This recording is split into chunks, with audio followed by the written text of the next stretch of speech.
Xin chào cả nhà. Mình đi ca mình cập nhật cho cả nhà một số đồng hồ cúp nè, hàng này hàng của Thái cả nhà. Gã xe kho. Còn ở đây cặp kính của hàng Thái cúp đèn đèn vuông. Ở đây đèn này nhập hàng Thái đó. Đồ nó điện sườn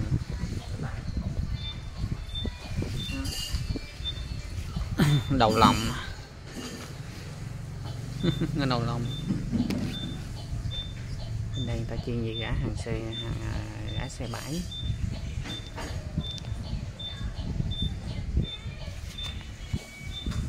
Xi nhan nè.